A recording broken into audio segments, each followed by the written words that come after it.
দর্শক এই পর্যায়ে যাচ্ছি রাজশাহীতে সেখানে আমরা যুক্ত হব নওগাঁ বিশ্ববিদ্যালয়ের উপাচার্য ডক্টর হাসনাত আলীর কাছে।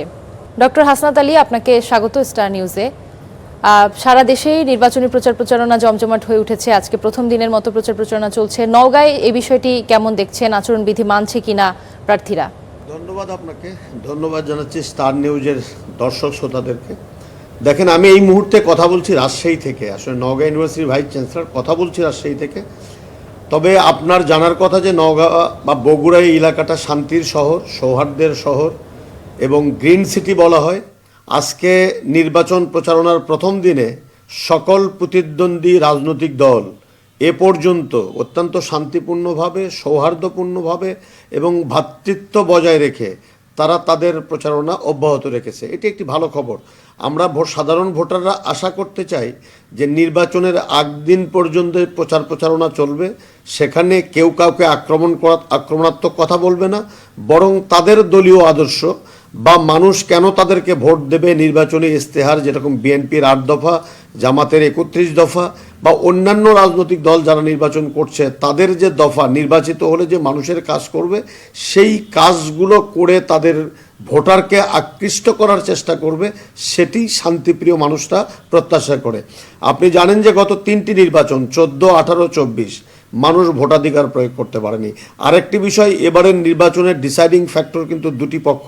একটি হলো তরুণ প্রজন্ম, প্রায় 4 কোটি ভোটার যারা একেবারেই নতুন এবার ভোট কেন্দ্রে যাবে। আরেকটি ফ্যাক্টর হবে নারী ভোটার, যারা পুরুষ ভোটারের চেয়ে সবচেয়ে বেশি। অতএব যে রাজনৈতিক দল বা যে রাজনৈতিক জোট এই দুটি পক্ষকে আকৃষ্ট করতে পারবে তাদের আচরণে, তাদের কথায়, তাদের প্রতিশ্রুতি এবং কর্মকাণ্ড দিয়ে, এবং তবে অবশ্যই সেটা জুলাই বিপ্লবের চেতনাকে ধারণ করে। কারণ আপনি জানেন যে এই জুলাইয়ের বিপ্লবের মধ্য দিয়ে এমন একটি নির্বাচন হতে যাচ্ছে যে নির্বাচনে 18 বছর যারা ভোট দিতে পারেনি তারা ভোট দেওয়ার জন্য অধীর আগ্রহে বসে আছে।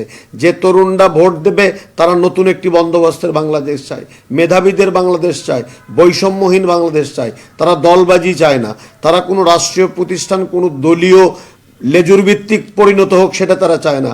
আইন শৃঙ্খলা বাহিনীকে তারা দল দাসে দেখতে চায় না, বরং ন্যায়ের পক্ষে থাকতে চায় এবং অপশাসনের বিপক্ষে তারা ভূমিকা রাখবে এরকমটি দেখতে চায়। চাকরি হবে মেধার ভিত্তিতে, এরকম বাংলাদেশ তারা দেখতে চায়।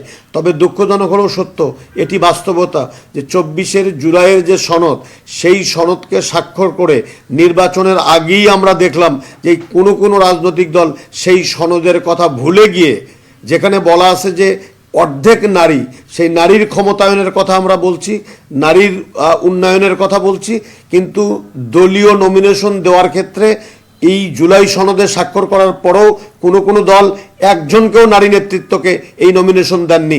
কেউ আবার তাদের যে 5% নমিনেশন দেওয়ার কথা দিয়েছেন, কিন্তু সেটি সংখ্যার চেয়ে কম। অতএব আমরা আশা করতে চাই যে নারী ক্ষমতায়নের যে জায়গা থেকে জুলাই সনদে নারীরা, এই 24 জুলাইয়ে ছাত্রীদের ভূমিকা ছিল অসামান্য। তাহলে নির্বাচনী এই মনোনয়ন দেওয়ার ক্ষেত্রে রাজনৈতিক দলগুলো জুলাই সনদে স্বাক্ষর করার পরেও সেই নারীরা উপেক্ষিত হলো কেন, এটা বোধহয় আজকে নারীদের মনে একটি বড় ধরনের প্রশ্ন হয়ে আসতে পারে।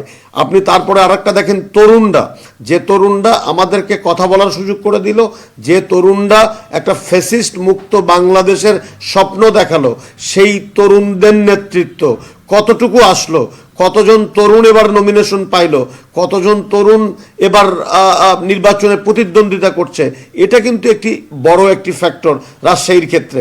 আরেকটি জিনিস আমি বলি যে নওগাঁ, রাজশাহী, বগুড়া এই উত্তরাঞ্চল একেবারেই অবহেলিত। রাজশাহী সেখান থেকে একটু আলাদা। রাজশাহীতে প্রচুর উন্নয়ন হয়েছে, সবুজ সিটি হয়েছে, কিন্তু যদি আপনি বগুড়ার কথা বলেন, নওগাঁর কথা বলেন, জয়পুরহাটের কথা বলেন, এই বরেন্দ্র অঞ্চলের মানুষরা গত 18 বছরে উন্নয়ন বঞ্চিত, চরমভাবে অবহেলিত। অতএব সেই এলাকাভিত্তিক যে মানুষের অপ্রাপ্তি, এলাকাভিত্তিক মানুষের যে মানুষের প্রতি যে অবিচার যেটা করা, সেই অবিচার থেকে পরিত্রাণ মুক্তি দেওয়ার ক্ষেত্রে রাজনৈতিক দলগুলো কতটা ভূমিকা রাখবে, কতটা ভূমিকা রাখতে পারে, কতটা প্রতিশ্রুতি দেবে, সেটি গুরুত্বপূর্ণ। আমি শুধু পরিশেষে এতটুকু বলতে চাই এই স্টার নিউজের মধ্য দিয়ে যে প্রত্যেকটি রাজনৈতিক দল সরকার একটি ভালো নির্বাচন করতে চায়, কিন্তু রাজনৈতিক দলের দায়িত্ব সবচেয়ে বেশি। তারা যদি দায়িত্বশীল আচরণ না করে, তারা যদি একজন আরেকজনকে কুরুচিপূর্ণ মন্তব্য যেন না করে, একজন আরেকজনের প্রতি যেন আক্রমণাত্মক ভূমিকা না রাখে, সেটি আমরা প্রত্যাশা করব। সবচেয়ে বড় যে প্রত্যাশার জায়গা, যে দীর্ঘদিন বিএনপি এবং জামাত একসাথে সরকারে ছিল, একসাথে বিরোধী দলে ছিল, একসাথে আয়নাঘরে ছিল, একসাথে জেলে ছিল, একসাথে মামলা মোকদ্দমায় ছিল, তারা আজকে মুখোমুখি দাঁড়িয়ে আমি শুধু এতটুকু বলবো, একজন আরেকজনের বিপক্ষে কথা বললে থুতুটা কিন্তু নিজের গায়ের দিকে আসে।